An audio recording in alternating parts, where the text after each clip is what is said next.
ਉਹ ਦੇਖਦੇ ਹੀ ਬ੍ਰਹਮ ਨੇ। ਇਹ ਹੁੰਦੇ ਨੇ ਹੰਸ, ਇੱਕ ਹੁੰਦੇ ਨੇ ਪਰਮਹੰਸ। ਪਰਮਹੰਸ ਇਸ ਤੋਂ ਵੀ ਉੱਪਰ ਹੁੰਦੇ ਨੇ, ਜਿਹੜੇ ਇੱਕ ਛਾਂਟੀ ਕਰਦੇ ਨੇ ਇਹ ਚੀਜ਼ ਦੀ ਕਿ ਆ ਜਿੰਨੇ ਜੀਵ ਨੇ ਇਹਨਾਂ ਦੇ ਅੰਦਰ 6 ਵਿਕਾਰ ਨੇ। ਸਰੀਰ ਦਾ ਧਰਮ ਹੈ ਜੰਮਣਾ ਤੇ ਮਰਨਾ, ਪ੍ਰਾਣਾਂ ਦਾ ਧਰਮ ਹੈ ਭੁੱਖ ਤੇ ਪਿਆਸ, ਮਨ ਦਾ ਧਰਮ ਹੈ ਦੁੱਖ ਤੇ ਸੁੱਖ। 6 ਵਿਕਾਰ ਨੇ ਮਨੁੱਖ 'ਚ। ਇਹ 6 ਚੀਜ਼ਾਂ ਤਾਂ ਇਹ ਤਿਆਗਦੇ ਨੇ ਪਾਣੀ ਜਾਣ ਕੇ। 6 ਚੀਜ਼ਾਂ ਉਹ ਈਸ਼ਵਰ ਦੀਆਂ ਤਿਆਗਦੇ ਨੇ। ਜੀਵ ਤੇ ਈਸ਼ਵਰ ਦੀਆਂ 6 ਚੀਜ਼ਾਂ, 6 ਵਿਕਾਰ ਈਸ਼ਵਰ ਵਿੱਚ ਨੇ। ਈਸ਼ਵਰ ਵਿੱਚ 6 ਗੁਣ ਨੇ, ਜੀਵ ਵਿੱਚ 6 ਵਿਕਾਰ ਨੇ। ਇਹਨਾਂ 12 ਚੀਜ਼ਾਂ ਨੂੰ ਪਾਣੀ ਦੀ ਤਰ੍ਹਾਂ ਤਿਆਗ ਕੇ ਇਹ ਦੇਖਦੇ ਨੇ ਜੀਵ ਦੇ ਵਿੱਚ ਵੀ ਬ੍ਰਹਮ ਹੈ ਤੇ ਈਸ਼ਵਰ ਦੇ ਵਿੱਚ ਵੀ ਬ੍ਰਹਮ ਹੈ। ਪਨੀਰ ਨੂੰ ਗ੍ਰਹਿਣ ਜਿਹੜੇ ਕਰ ਲਏ ਉਹਨੂੰ ਕਹਿੰਦੇ ਪਰਮਹੰਸ ਬੈਰਾਗੀ। ਗੁਰਬਾਣੀ ਵਿੱਚ ਵੀ ਅੱਖਰੇ ਕਈ ਥਾਈਂ ਆਉਂਦੇ ਨੇ। ਵੈਸੇ ਜਦੋਂ ਆਪਾਂ ਨੂੰ ਗਿਆਨ ਨਾ ਹੋਵੇ ਕਿਸੇ ਅੱਖਰ ਦਾ ਫਿਰ ਤਾਂ ਆਪਾਂ ਪੜ੍ਹ ਕੇ ਅੱਗੇ ਲੰਘ ਜਾਂਦੇ ਹਾਂ। ਪਰਮਹੰਸ ਬੈਰਾਗੀ ਪਾਠ ਕੀਤਾ ਤਾਂ ਅੱਗੇ ਲੰਘ, ਪਰ ਜਦੋਂ ਆਪਾਂ ਨੂੰ ਗਿਆਨ ਹੋ ਜਾਂਦਾ ਤਾਂ ਆਪਾਂ ਉੱਥੇ ਰੁਕ ਜਾਾਂਗੇ ਵੀ ਆਹ ਅੱਖਰ ਅਸੀਂ ਕਥਾ 'ਚ ਸੁਣਿਆ ਸੀ। ਹੁਣ ਕਈ ਅੱਖਰ ਤੁਹਾਨੂੰ ਨਵੇਂ ਮਿਲਣਗੇ। ਹੁਣ ਜਦੋਂ ਸਹਿਜ ਪਾਠ ਕਰੋਗੇ ਗੁਰੂ ਗ੍ਰੰਥ ਸਾਹਿਬ 'ਚ ਐਸੀਆਂ ਚੀਜ਼ਾਂ ਸਾਹਮਣੇ ਆਉਣਗੀਆਂ, ਤੁਸੀਂ ਕਹੋਗੇ ਆਹ ਅਸੀਂ ਸੁਣੀ ਸੀ ਕਥਾ 'ਚ, ਨਹੀਂ ਤਾਂ ਪਤਾ ਹੀ ਨਹੀਂ ਲੱਗਦਾ। ਜਿਵੇਂ ਸਹਿਜ ਕਿਰਤੀ ਦਾ ਪਾਠ ਕਰਦੇ ਆ, ਇੱਕ ਅਸਥਾਨ ਤੇ ਕੋਈ ਪਾਠੀ ਸਪੀਕਰ 'ਚ ਲੱਗਿਆ, ਉਹ ਪਾਠ ਆਉਂਦਾ ਦ੍ਰਿੜੰਤਣ, ਪਿੱਛੇ ਹਾਹੇ ਦੀ ਜਗ੍ਹਾ ਤੇ 2 ਬਿੰਦੀਆਂ ਹੀ ਲਾਈਆਂ ਗੋਲ ਗੋਲ ਜੀਆਂ। ਉਹ ਪਾਠੀ ਪਾਠ ਕਰੇ, ਮੈਂ ਉਹਨਾਂ ਦੇ ਮਹਾਤਮਾ ਕੋਲ ਬੈਠਾ ਸੀ, ਪਾਠ ਮੈਂ ਵੀ ਸੁਣਦਾ ਸੀ। ਉਹ ਕਹਿੰਦਾ ਦ੍ਰਿੜੰਤ ਕਰਦਾ ਰਿਹਾ। ਮੈਂ ਕਿਹਾ ਮਹਾਰਾਜ ਆ ਤੁਹਾਡਾ ਪਾਠੀ ਅੜ ਗਿਆ, ਦੇਖ ਲਓ ਇਹਨੂੰ ਇਹ ਨਹੀਂ ਪਤਾ ਦ੍ਰਿੜੰਤਣ ਹੈ ਬੋਲਣਾ ਇਹਨੂੰ। ਮੈਂ ਕਿਹਾ ਇਹਨੂੰ ਤੂੰ ਸੰਥਿਆ ਨਹੀਂ ਕਰਾਈ? ਕਹਿੰਦੇ ਕਰਾਈ ਤਾਂ ਹੋਈ। ਮੈਂ ਆਹ ਦੇਖ ਲਓ ਤੁਹਾਡਾ ਪਾਠੀ ਕੀ ਸਪੀਕਰ 'ਚ ਲੱਲਰ ਲਾਉਂਦਾ, ਦ੍ਰਿੜੰਤਣ ਕਰਕੇ ਅੱਗੇ ਲੰਘ ਗਿਆ। ਜਦੋਂ ਉੱਠ ਕੇ ਆਇਆ ਮੈਂ ਕਿਹਾ ਦ੍ਰਿੜੰਤਣ ਹੈ ਨਹੀਂ ਬੋਲਿਆ। ਕਹਿੰਦਾ ਪਤਾ ਨਹੀਂ 2 ਬਿੰਦੀਆਂ ਹੀ ਸੀ ਅੱਗੇ। ਮੈਂ ਕਿਹਾ ਪਤਾ ਨਹੀਂ ਕੀ ਚੀਜ਼ ਲੱਗੀ ਹੋਈ ਹੈ। ਜਦ ਤੱਕ ਗਿਆਨ ਨਹੀਂ ਹੈ ਉਦੋਂ ਤੱਕ ਤੁਹਾਨੂੰ ਪਤਾ ਹੀ ਨਹੀਂ ਲੱਗਣਾ ਬਾਣੀ ਦੇ ਅੰਦਰ ਲਿਖਿਆ ਇਹ ਕੀ ਹੋਇਆ, ਇਹਦਾ ਕੀ ਮਤਲਬ ਹੈ। ਆਪਾਂ ਫਿਰ ਫਾਲਤੂ ਹੀ ਸਮਝਾਂਗੇ। ਸੋ ਇਹਨਾਂ ਆਪਾਂ ਸੁਣ ਲਿਆ ਕਿ ਜਤ ਦੀਆਂ ਕਿਸਮਾਂ ਹੁੰਦੀਆਂ ਨੇ, ਇਹ ਸੰਨਿਆਸ ਹੁੰਦਾ ਹੈ। ਇਸੇ ਪ੍ਰਕਾਰ ਇਹ ਜਿਹੜਾ ਸੰਨਿਆਸ ਹੈ ਇਹਦੀਆਂ ਅੱਗੇ ਹੋਰ 2 ਕਿਸਮਾਂ ਨੇ, ਉਹ ਸਰਵਣ ਕਰਾਂਗੇ ਆਪਾਂ ਜਤ ਵਿੱਚ ਹੀ। ਜਤ ਪਹਾਰਾ, ਇੰਨਾ ਜਤ ਹੈ ਤੇ ਕੁਟੀਚਕ ਤੇ ਇੱਕ ਵਿਹੂਦਕ ਹੁੰਦਾ। ਇਹਦੇ 'ਚ ਕੁਟੀਚਕ ਹੁੰਦਾ ਜਿਹੜੇ ਕੁਟੀਆਂ ਪਾ ਕੇ ਕਿਤੇ ਇਕਾਂਤ ਜੰਗਲ ਵਿੱਚ ਬਹਿਣ। ਵਿਹੂਦਕ ਹੁੰਦਾ ਓਦਕ ਨਾਮ ਜਲ ਦਾ ਤੇ ਬਹਿ ਨਾਮ ਬਹਿਣ ਵਾਲਾ। ਜਿੱਥੇ ਤੀਰਥ ਦੇ ਕਿਨਾਰੇ ਉੱਤੇ ਪਾਣੀ ਚੱਲਦਾ ਹੈ, ਕਿਨਾਰੇ ਤੇ ਬਹਿ ਕੇ ਭਗਤੀ ਕਰਨੀ, ਉਹਨੂੰ ਵਿਹੂਦਕ ਸੰਨਿਆਸ ਕਹਿੰਦੇ ਨੇ। ਉਹ ਸੰਨਿਆਸ ਨੂੰ ਉਹ ਤਾਂ ਖੈਰ ਕੋਈ ਗ੍ਰਹਿਣ ਕਰਦਾ, ਕੋਈ ਮਹਾਤਮਾ ਗ੍ਰਹਿਣ ਕਰਦੇ ਨੇ ਉਹਨੂੰ, ਗ੍ਰਸਤੀਆਂ ਲਈ ਨਹੀਂ ਹੈ। ਗ੍ਰਸਤੀ ਤਾਂ ਆਪਣੇ ਘਰ ਵਿੱਚ ਹੀ ਬਹਿ ਕੇ ਪਾਠ ਕਰੇ ਜਾਂ ਗੁਰਦੁਆਰਾ ਸਾਹਿਬ ਜਾਂ ਸਰੋਵਰ ਤੇ ਬਹਿ ਕੇ ਕਰ ਲਓ, ਬਸ ਇੰਨਾ ਹੀ ਬੜਾ ਆਪਣੇ ਵਾਸਤੇ। ਸੋ ਐਸਾ ਮਹਾਰਾਜ ਨੇ ਪਾਵਨ ਪਵਿੱਤਰ ਉਪਦੇਸ਼ ਜਿਹੜਾ ਬਖਸ਼ਿਆ ਹਿਰਦੇ 'ਚ ਵਸਾਈਏ, ਜਿਸ ਕਰਕੇ ਅਸੀਂ ਵੀ ਇਹ ਲੋਕ ਸੁਖੀਏ ਪਰ ਲੋਕ ਸੁਹੇਲੇ ਨਾਨਕ ਹਰਿ ਪ੍ਰਭਾਪੈ ਮੇਲੇ। ਵਾਹਿਗੁਰੂ ਵਾਹਿਗੁਰੂ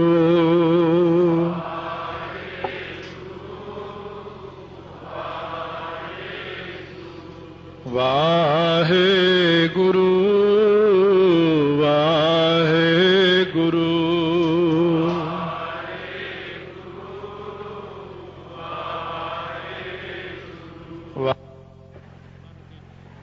ਸਤਿਗੁਰੂ ਨਾਨਕ ਦੇਵ ਮਹਾਰਾਜ ਨੇ ਸਾਨੂੰ ਬ੍ਰਹਮ ਗਿਆਨ ਦੀ ਸਮੱਗਰੀ ਦਿੱਤੀ ਹੈ ਕਿ ਬ੍ਰਹਮ ਗਿਆਨ ਇਹਨਾਂ ਚੀਜ਼ਾਂ ਨਾਲ ਪ੍ਰਾਪਤ ਹੁੰਦਾ।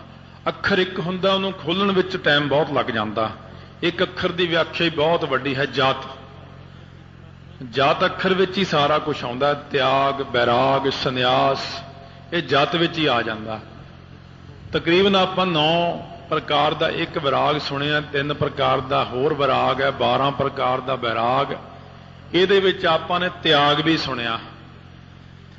ਸੰਨਿਆਸ ਨਾਮ ਤਿਆਗ ਦਾ ਹੀ ਹੈ, ਤਿਆਗ ਕਰਨਾ। ਕਿਉਂਕਿ ਜਿਹੜਾ ਬੰਦਾ ਤਿਆਗ ਨਹੀਂ ਕਰ ਸਕਦਾ ਉਹ ਬੰਦਾ ਨਹੀਂ ਕਾਮਯਾਬ ਹੋ। ਤਿਆਗ ਆਪਣੇ ਹੱਥੋਂ ਕਰਵਾਇਆ ਮਹਾਰਾਜ ਨੇ। ਜਿਹੜਾ ਦਸਵੰਧ ਕੱਢਦੇ ਆ ਇਹ ਤਿਆਗ ਹੀ ਤਾਂ ਹੈ।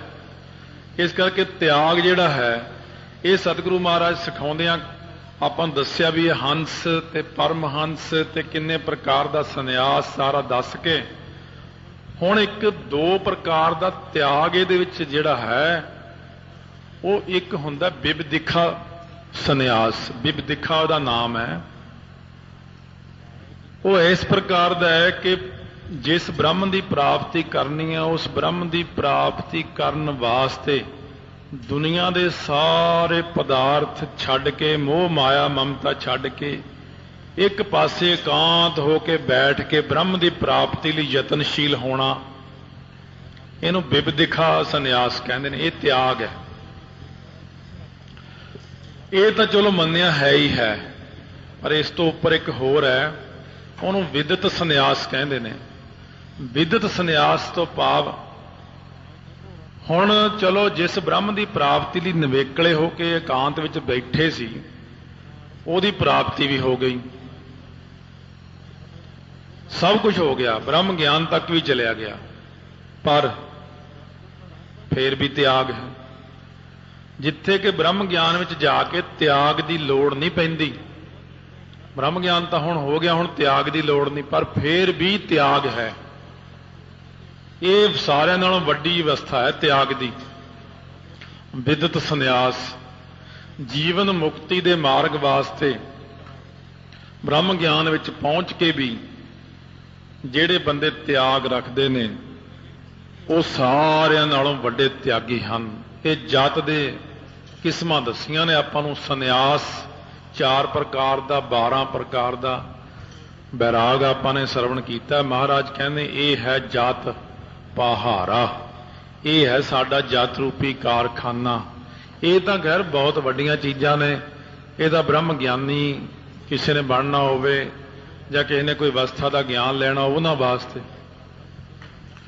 ਬਾਕੀ ਜਿਹੜੇ ਮਹਾਰਾਜ ਸੱਚੇ ਪਾਤਸ਼ਾਹ ਨੇ ਗ੍ਰਸਤੀ ਲੋਕ ਨੇ, ਸੁਭਾਵਕ ਆਪਣੀ ਕਿਰਤ ਕਰੀ ਜਾਣ, ਬਾਣੀ ਪੜ੍ਹੀ ਜਾਣ, ਕੁਰੈਤਾਂ ਤੋਂ ਬਚੇ ਰਹਿਣ, ਕਕਾਰਾਂ ਦੀ ਸੰਭਾਲ ਰੱਖਣ, 5 ਬਾਣੀਆਂ ਦਾ ਆਪਣਾ ਨਿਤਨੇਮ ਰਹਿ ਰਾਸ ਕੀਰਤਨ ਸੋਹਲੇ ਸਮੇਤ ਸਾਰਾ, 7 ਬਾਣੀਆਂ ਰੋਜ਼ ਦੀਆਂ।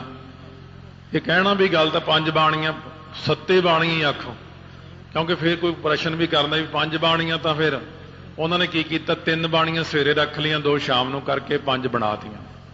7 ਬਾਣੀਆਂ ਦਾ ਅਭਿਆਸੀ ਮਹਾਰਾਜ ਕਹਿੰਦੇ ਹੋਵੇ, ਕਿਰਤ ਧਰਮ ਦੀ ਕਰੇ, ਦਸਵੰਧ ਕੱਢੇ, ਉਹਦਾ ਵੀ ਕਲਿਆਣ ਹੋ ਜਾਂਦਾ। ਪਰ ਇਹ ਤਾਂ ਹੈ ਜੇ ਕਿਸੇ ਦੀ ਅਵਸਥਾ ਬਣਨੀ ਹੋਵੇ ਤਾਂ ਵੀ, ਜੇ ਨਾ ਵੀ ਲੋੜ ਹੋਵੇ ਤਾਂ ਵੀ ਇੰਨਾ ਗਿਆਨ ਤਾਂ ਆਪਾਂ ਨੂੰ ਹੋਣਾ ਜ਼ਰੂਰੀ ਹੈ। ਜਾਤ ਪਹਾਰਾ ਧੀਰਜ ਸੁਨਿਆਰ। ਤਾਂ ਮਹਾਰਾਜ ਕਹਿੰਦੇ ਜਿਹੜਾ ਧੀਰਜ ਹੈ ਨਾ, ਇਹੀ ਸੁਨਿਆਰਾ ਹੈ ਇਸ ਦੁਕਾਨ ਵਿੱਚ। ਹੁਣ ਧੀਰਜ ਜਿਹੜਾ ਐਸਾ ਹੈ ਕਿ ਸਤਿਗੁਰੂ ਮਹਾਰਾਜ ਦੀ ਸਿੱਖੀ ਪ੍ਰਾਪਤ ਹੋਈ ਹੋਈ ਹੈ, ਪੈਸੇ ਦੀ ਕੋਈ ਕਮੀ ਨਹੀਂ ਹੈ, ਹਰ ਚੀਜ਼ ਦੇ ਵਿੱਚ ਸੰਪੂਰਨਤਾ ਹੈ। ਹੁਣ ਇੱਕ ਦਿਨ ਸਤਿਗੁਰੂ ਮਹਾਰਾਜ ਕਹਿੰਦੇ ਪਰਖ ਲੈ ਕੇ ਦੇਖਾਂ, ਪਰਖ ਕੇ ਦੇਖਣਾ ਨਾ ਕਿੰਨਾ ਕੁ ਧੀਰਜ ਹੈ ਸਿੱਖ ਦੇ ਵਿੱਚ। ਸੋ ਸਤਿਗੁਰੂ ਮਹਾਰਾਜ ਸੱਚੇ ਪਾਤਸ਼ਾਹ ਨੇ ਭਾਈ ਮੰਝ ਦੀ ਪਰਖ ਲਈ। ਧੰਨ ਭਾਈ ਮੰਝ, ਧੀਰਜ ਇੰਨਾ ਜ਼ਿਆਦੇ ਧੀਰਜ, ਸਾਖੀ ਤਾਂ ਆਪਾਂ ਸੁਣੀ ਹੋਈ, ਖੂਹ ਵਿੱਚ ਵੀ ਡਿੱਗ ਪਏ, ਪਰ ਕਹਿੰਦੇ ਪਹਿਲਾਂ ਲੱਕੜਾਂ ਕੱਢੋ, ਮੈਨੂੰ ਬਾਅਦ ਵਿੱਚ ਕੱਢਿਓ। ਗੁਰੂ ਕੇ ਲੰਗਰ ਦੀਆਂ ਲੱਕੜਾਂ ਨੇ। ਇੰਨਾ ਵੱਡਾ ਧੀਰਜ ਹੈ। ਧੀਰਜ ਕਿੰਨਾ ਰੱਖਣਾ ਪਿਆ। ਔਰ ਐਸੀਆਂ ਆਪਣੇ ਕੋਲ ਅਨੇਕਾਂ ਹੀ ਗੁਰੂ ਘਰ ਦੀਆਂ ਸਾਖੀਆਂ ਨੇ ਕਿ ਗੁਰਸਿੱਖਾਂ ਨੇ ਬੜਾ ਵੱਡਾ ਧੀਰਜ 8 ਮਹੀਨੇ ਤੱਕ ਆਨੰਦਪੁਰ ਸਾਹਿਬ ਦੇ ਕਿਲੇ 'ਚ ਧੀਰਜ ਰੱਖ ਕੇ ਬੈਠੇ ਰਹੇ। ਬਿਨਾਂ ਰੋਟੀ ਤੋਂ, ਬਿਨਾਂ ਪਾਣੀ ਤੋਂ, ਪੱਤੇ ਖਾ ਕੇ ਦਰਖਤਾਂ ਦੇ ਗੁਜ਼ਾਰਾ ਕੀਤਾ। ਦਰਖਤਾਂ ਦੇ ਛਿਲਕੇ ਲਾ ਕੇ, ਉਬਾਲ ਕੇ, ਕੱਟ ਕੇ ਖਾਧੇ। ਭੁੱਖੇ ਮਰ ਗਏ। ਘੋੜੇ ਜਿਹੜੇ ਭੁੱਖੇ ਮਰਦੇ ਉਹਨਾਂ ਨੂੰ ਵੱਢ ਕੇ ਖਾਧਾ ਧਰਮ ਯੁੱਧ ਵਾਸਤੇ। ਘੋੜੇ ਖਾਣ ਤੋਂ ਪਹਿਲਾਂ ਮਿੱਟੀ ਖਾਧੀ। ਧੀਰਜ ਸੁਨਿਆਰ ਉਹਨਾਂ ਗੁਰਸਿੱਖਾਂ ਕੋਲੇ ਹੈ। ਸਾਡੇ ਕੋਲ ਕੀ ਧੀਰਜ ਹੈ? 1 ਸਕਿੰਟ ਕਿਤੇ ਦੇਗ ਲੇਟ ਹੋ ਜੇ, ਮਿਲੇ ਨਾ, ਆਹ ਰੌਲਾ ਪਾਣੇ ਮੈਂ ਦੇਗ ਨਹੀਂ ਪ੍ਰਬੰਧ। ਕਿਆ ਪ੍ਰਬੰਧ ਹੈ? ਦੇਗ ਨਹੀਂ ਮਿਲੀ ਹੈ। ਆਪਣੇ ਗੁਰੂ ਘਰ ਨੂੰ ਆਪ ਹੀ ਬਦਨਾਮ ਕਰ ਲਾਏ ਨੇ। ਸਤਿਗੁਰੂ ਮਹਾਰਾਜ ਐਸੀਆਂ ਚੀਜ਼ਾਂ ਤੇ ਬਿਲਕੁਲ ਪ੍ਰਸੰਨ ਨਹੀਂ। ਮੈਂ ਸਾਰੀ ਜ਼ਿੰਦਗੀ 'ਚ ਇੱਕ ਵਾਰ ਵੀ ਨਹੀਂ ਕਿਹਾ ਕਿ ਮੈਨੂੰ ਇੱਥੋਂ ਦੇਗ ਨਹੀਂ ਮਿਲੀ। ਜਦ ਆਪਾਂ ਇਸ ਗੱਲ ਵਿੱਚ ਵਿਸ਼ਵਾਸ ਰੱਖਦੇ ਹਾਂ ਕਿ ਨੱਕ ਨੱਥ ਖਸਮ ਹੱਥ ਕਿਰਤ ਧੱਕੇ ਦੇ, ਜਹਾਂ ਦਾਣੇ ਤਹਾਂ ਖਾਣੇ, ਨਾਨਕਾ ਸੱਚ, ਨਹੀਂ ਮਿਲਿਆ ਤਾਂ ਧੀਰਜ ਰੱਖਣਾ ਮੰਨਦੇ, ਤਾਂ ਬਹੁਤ ਧੀਰਜ ਰੱਖਣਾ। ਕਦੇ ਕਦੇ ਜ਼ਿੰਦਗੀ 'ਚ ਐਸਾ ਸਮਾਂ ਵੀ ਆ ਜਾਂਦਾ, ਜ਼ਿੰਦਗੀ 'ਚ ਅਸੀਂ ਰੋਟੀ ਵੀ ਨਹੀਂ ਕਦੇ ਮਿਲੀ, ਮੱਕੀ ਦੇ ਦਾਣੇ ਖਾ ਕੇ ਗੁਜ਼ਾਰਾ ਕੀਤਾ, ਛੋਲੇ ਚੱਬ ਕੇ ਗੁਜ਼ਾਰਾ ਕੀਤਾ, नहीं सी घर च रोटी, गरीबी बड़ी सी, धीरज रखिया मन च, कदे महसूस भी नहीं किया, कदे रब नूं यह भी नहीं कहा भी तू रोटी दित्ती नहीं अज मैनूं। इस गल च खुश रहे भी जे भुखा रखना नहीं छोले देने तो वह भी ना दे, कोई गल नहीं, पर तेरी खुशी चाहिए सानू। ते आपां ते जे माड़ी जी चीज़ ना मिले उत्थे ही रौला पाने मैं बाबे दे दर ते जाना ही नहीं। ये कोई सिक्खी थोड़ी है, जिथे आपां सिख बने फिरदे हैं इहनूं कोई सिक्खी थोड़ी कहा जाता। ये तो मतलबी सिख ने, मतलबी। जे तो काम बनाता महाराज ने फिर तो कहता ठीक है बाबा बड़ा वड्डा, फिर तो गुरु साहब का दर वड्डा। महाराज सच्चे पातशाह तैन परख परख के देखते हैं, सारिਆਂ नालों वध परख जहाज के ब्लैक बॉक्स की हुंदी है। जिहड़ा ब्लैक बॉक्स हुंदा जहाज दे विच ਉਹਦੇ अंदर फिल्म रखी हुंदी है, जिहड़ी ਉਹਦੇ बाहर जिहड़ी प्लेट लगी हुंदी लोहे की, ਉਹ ਸਾਰਿਆਂ ਨਾਲੋਂ ਵੱਧ 11,000 ਫਾਰਨਹੀਟ ਤੇ ਉਹਨੂੰ ਪਰਖਿਆ ਜਾਂਦਾ, ਉਹਨੂੰ ਕੋਈ ਅਸਰ ਨਹੀਂ ਪੈਂਦਾ। ਜਹਾਜ਼ ਨੂੰ ਅੱਗ ਵੀ ਲੱਗ ਜਾਏ, ਪਾਣੀ 'ਚ ਵੀ ਡਿੱਗ ਪਏ ਜਹਾਜ਼, ਬਲੈਕ ਬਾਕਸ ਬਿਲਕੁਲ ਸਹੀ ਸਾਵਧਾਨ ਠੀਕ ਰਹਿੰਦਾ। ਤਾਂ ਹੀ ਉਹਦਾ ਪਤਾ ਲੱਗਦਾ ਜਹਾਜ਼ ਦਾ ਕਿਸ ਤਰ੍ਹਾਂ ਨੁਕਸਾਨ ਹੋਇਆ, ਕਿਉਂਕਿ ਉਹਨੂੰ ਪਹਿਲਾਂ ਪਕਾਇਆ ਜਾਂਦਾ। ਸਤਿਗੁਰੂ ਸਿੱਖ ਨੂੰ ਇੰਨਾ ਪਕਾ ਦਿੰਦੇ ਨੇ, ਇੰਨਾ ਪਕਾ ਦਿੰਦੇ ਨੇ ਕਿ ਮਜਾਲ ਆ ਕਿਤੇ ਅਕਾਲ ਪੁਰਖ ਦੇ ਉਲਟ ਬੋਲ ਜਾਵੇ ਸਿੱਖ, ਕਿ ਗੁਰੂ ਗ੍ਰੰਥ ਸਾਹਿਬ ਦੇ ਉਲਟ किते ना सिख ना कहूगा मैनूं गुरु तेग बहादुर साहब ने आ नहीं दिता। सिख कहंदा तेरा कीया मीठा लागै, हर नाम पदार्थ नानक मांगै। इन्ना वड्डा धीरज सिख विच होना चाहिए। बेनती भी करो महाराज सच्चे पातशाह सानूं धीरज बख्शो। धन गुरु अर्जन देव साहब महाराज धीरज नहीं देखिया, तत्ती तवी ते बह के सी नहीं कीती, किड्डा धीरज है महाराज। धन भाई मनी सिंह किड्डा धीरज है तुहाडे च, बंद बंद कटा रहे पाठ कर रहे नाल। महाराज कहने धीरज सुनियार, सुनियारा इस धीरज नूं ही बना लेना, मन दे अंदर धीरज रखना है। धीरों देख तुम्हारे रंगा, तू ही स्वामी अंतरजामी, तू ही बसै साध कै संगा। धीरज रखना वड्डी गल है, जात रखना वड्डी गल होगी। पंजां प्यारिਆਂ ने उठ के सीस देते अपने, धीरज रखिया उन्होंने। ये नहीं कहा, कई तो विच भज ले सी, काले पै गए सी, ये की सिक्खी है, ये नवीं गल हो गई, बिना कारण तो सिर दईए सी। अरण मत महाराज कहने अरण वांगू मत अचल रखनी अपनी। अरण लोहे का वड्डा सारा ढेला जिहदे ते रख के कुटिया जांदा, लोहे नूं सुनियार भी रखते हैं, वो छोटा रखते हैं, अते लोहार वड्डा रखदा। महाराज जी कहने जिहड़ी मत है, बुद्धि है, ये अचल होनी चाहिए। गुरमत मत अचल है, चलाए ना सकै कोई।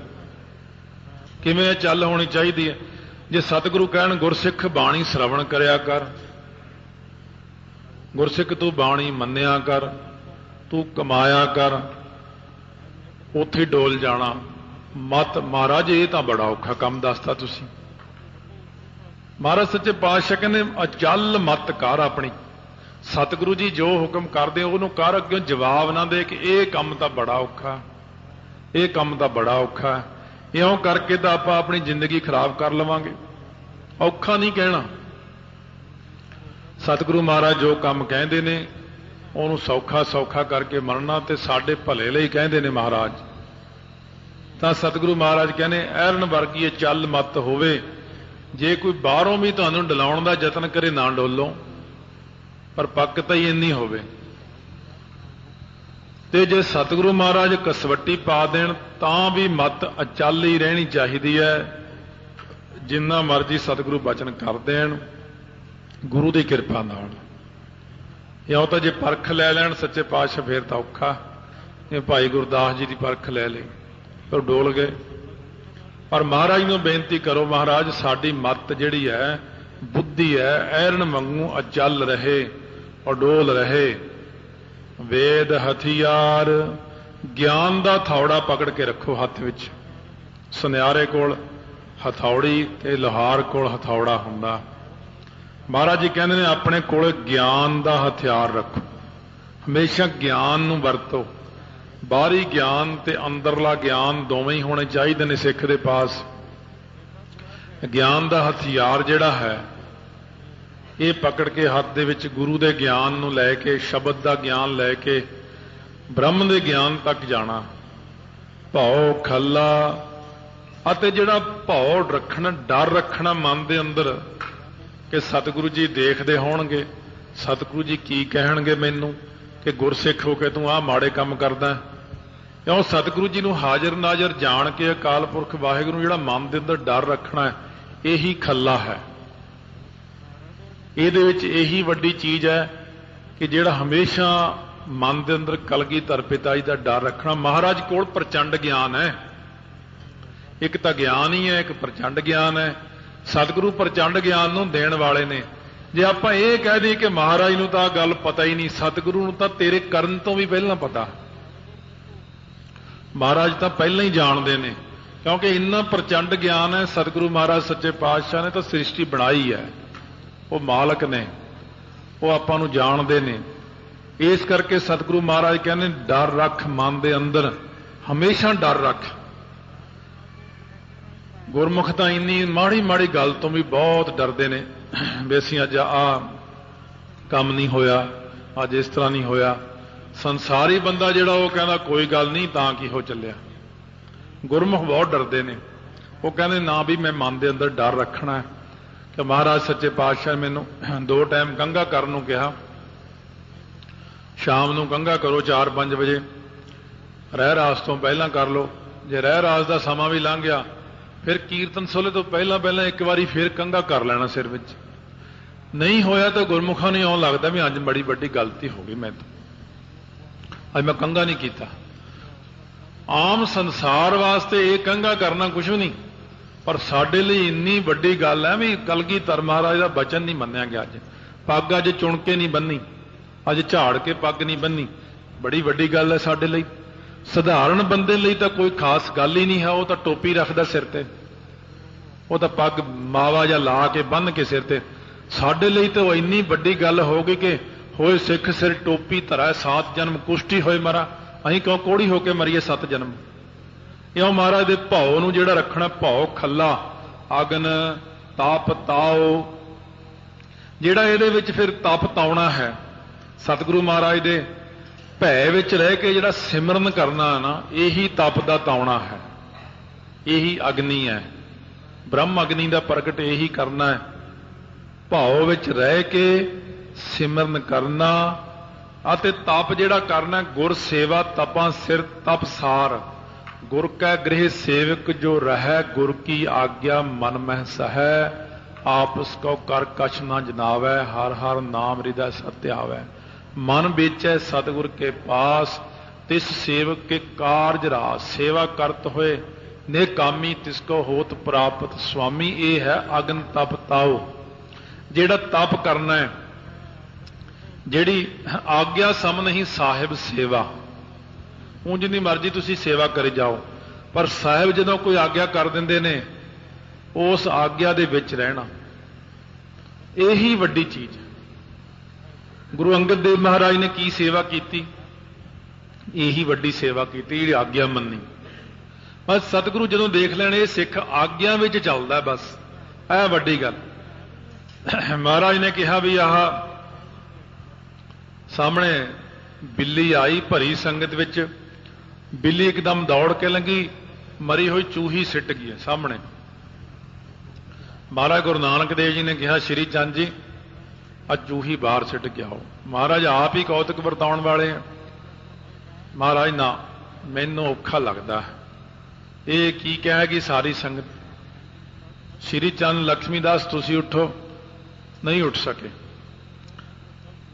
ਹੁਣ ਇੱਥੇ ਕਹਿਣਾ ਤੇ ਗੁਰੂ ਅੰਗਦ ਦੇਵ ਜੀ ਨੂੰ ਕਹਿਣਾ ਵੀ ਨਹੀਂ, ਬਾਬੇ ਲਹਿਣੇ ਵੱਲ ਦੇਖਣਾ, ਬਸ ਇੰਨਾ ਹੀ ਕਰਨਾ।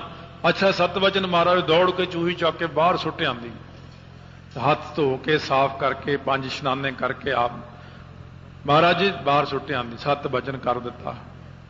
ਸਤਿਗੁਰੂ ਇਸ ਤੇ ਖੁਸ਼ ਨੇ, ਬਸ ਵੀ ਮੇਰੀ 5 ਕਕਾਰਾਂ ਦੀ ਕੋਈ ਗੱਲ ਨਹੀਂ, ਗੱਲ ਤਾਂ ਆਗਿਆ ਮੰਨਣ ਦੀ ਹੈ। ਦੰਦਾ ਕੰਘੇ ਦਾ ਟੁੱਟ ਜੇ ਉਹ ਕੋਈ ਗੱਲ ਨਹੀਂ ਹੁੰਦੀ, ਸਿਰ ਨਹੀਂ ਬਹਿੰਦਾ ਉਹਨਾਂ ਜੇ ਇੰਨਾ ਕੁ ਦੰਦਾ ਟੁੱਟ ਜਾਏ। ਪਰ ਸਤਿਗੁਰੂ ਕਹਿੰਦੇ ਮੈਂ ਤਾਂ ਇਹ ਦੇਖਣਾ ਮੇਰੀ ਆਗਿਆ ਵਿੱਚ ਚੱਲਦਾ ਕਿ ਨਹੀਂ। क्यों दिल्ली के दिलवाली तेरी आज्ञा में चलता, सारे तेरी आज्ञा सृष्टि चलती है, और जद इन्ने ने उसकी आज्ञा चलते, सिख क्यों नहीं आज्ञा चलता? महाराज तो देखना चाहते हैं भी मेरी आज्ञा विच किन्ना चलदा। तो इस प्रकार सतगुरु महाराज सच्चे पातशाह कहते ने तप ताओ, ये तप मनो, जेड़ा आपां ने 5 ककार पहनने ने ना, ये तप है साडा। अमृत वेले उठ के जेड़ा इशनान करना है, वैसे जोगी लोग सवेरे अपने सिर च 1000 घड़ा ठंडे पानी का पाउंदे ने, पोह माघ दे दिनां च कहने मैं तप कर रहा, वो भी तो तप करते हैं। ये साडा भी तो तप है कि जिहड़ा असीं खुले पानी नाल सवेरे इशनान करना, 5 बाणियां पढ़नियां, नींद का त्याग करना, ये भी तप है। जिवें रोटी का त्याग करना भी तप है। सतगुरु महाराज कहने अल्पहार सुलभ सी निंद्रा, ये भी तप है। इस करके सतगुरु महाराज कहते ने भांडा भाओ अमृत तित ढाल, भांडा जिहड़ा भाओ प्रेम का बना के अमृत ਉਹਦੇ ਵਿੱਚ ਢਾਲਣਾ करना है। किस तरह? भांडा थोड़ा जिहा डूंगा अर्थ है ਇਹਦਾ। ਜਿਹੜਾ त्वंग पद ਦਾ ਸੋਧ ਨੇ ਤੇ 3 पद ने। त्वंग पद एक ਹੁੰਦਾ तत् पद, एक ਹੁੰਦਾ अस पद। ਹੁਣ ਜਿਹੜਾ ਇੱਕ ਤਾਂ जीव है, एक ईश्वर है, एक है परमेश्वर। परमेश्वर ਜਦੋਂ माया संयुक्त होया उदों ईश्वर बनया, ते उस तो थले आपां जिहड़े बैठे हैं जीव आ। अपने जीवां दे विच 6 औगण ने, ईश्वर विच 6 गुण ने। तीसरा है ब्रह्म, ब्रह्म विच कुछ भी नहीं है, उस कोई औगण नहीं, स्वच्छ साफ सुथरा है। ये इस तरह का भांडा भाव है अमृत ढाल कि अपने जिहड़ा है हुण जीव दे भी 2 हिस्से ने। पहला हिस्सा तो शरीर है, दूजा हिस्सा आत्मा है। हुण ये शरीर विच आपां ने औगण सारे छड्ड के एक अपनी आत्मा नूं लै लेना।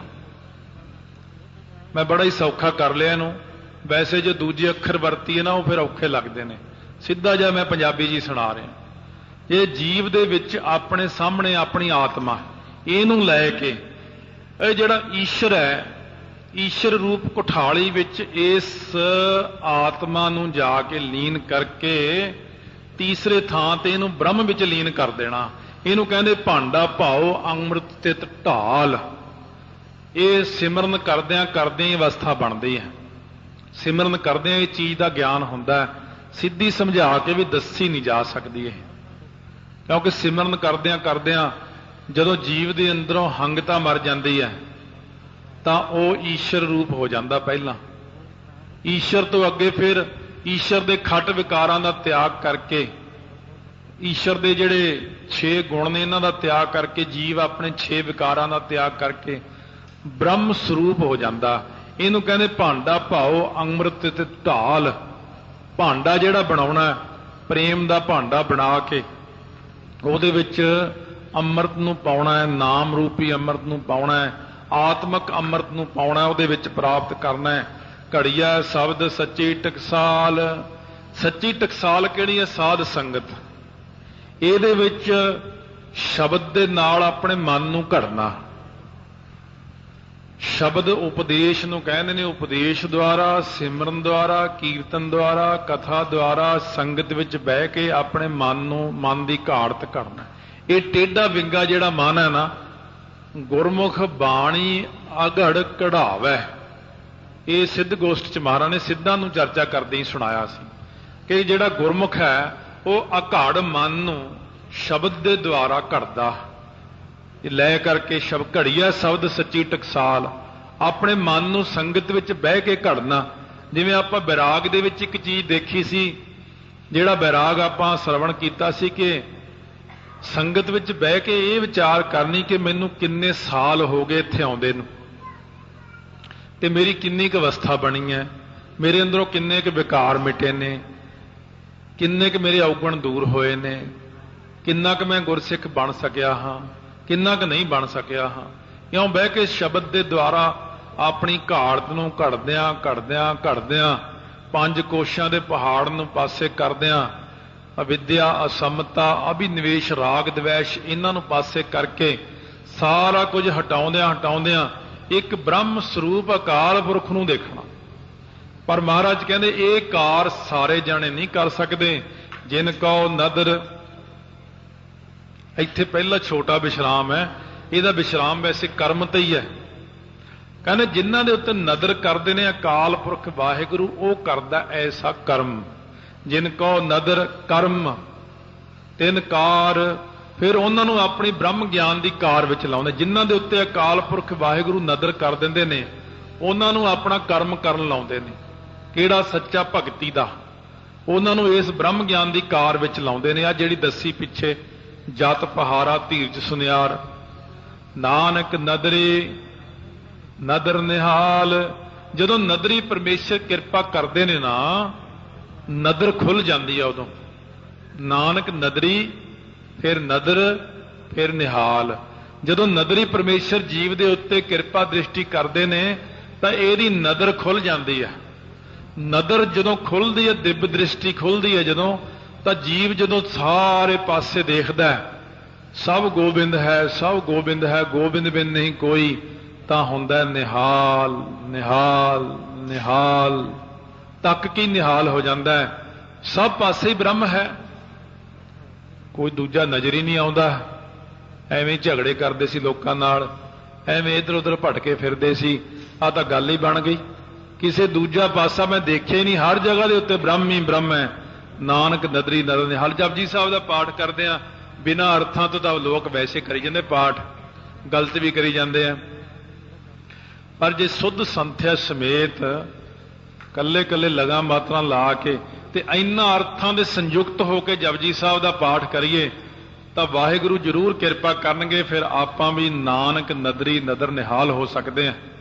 ਇੰਨੇ ਭਾਵ ਨੂੰ ਲੈ ਕੇ ਸੋਹਣੇ ਢੰਗ ਨਾਲ ਜਪਜੀ ਸਾਹਿਬ ਦਾ ਪਾਠ ਕਰੋ ਕਿ ਸੱਚੇ ਪਾਤਸ਼ਾਹ ਸਾਨੂੰ ਵੀ ਦ੍ਰਿਸ਼ਟੀ ਦੇ ਦੇਣ, ਉਹ ਜਿਸ ਦ੍ਰਿਸ਼ਟੀ ਕਰਕੇ ਅਸੀਂ ਵੀ ਨਿਹਾਲ ਹੋ ਜਾਈਏ। ਵਾਹਿਗੁਰੂ ਵਾਹਿਗੁਰੂ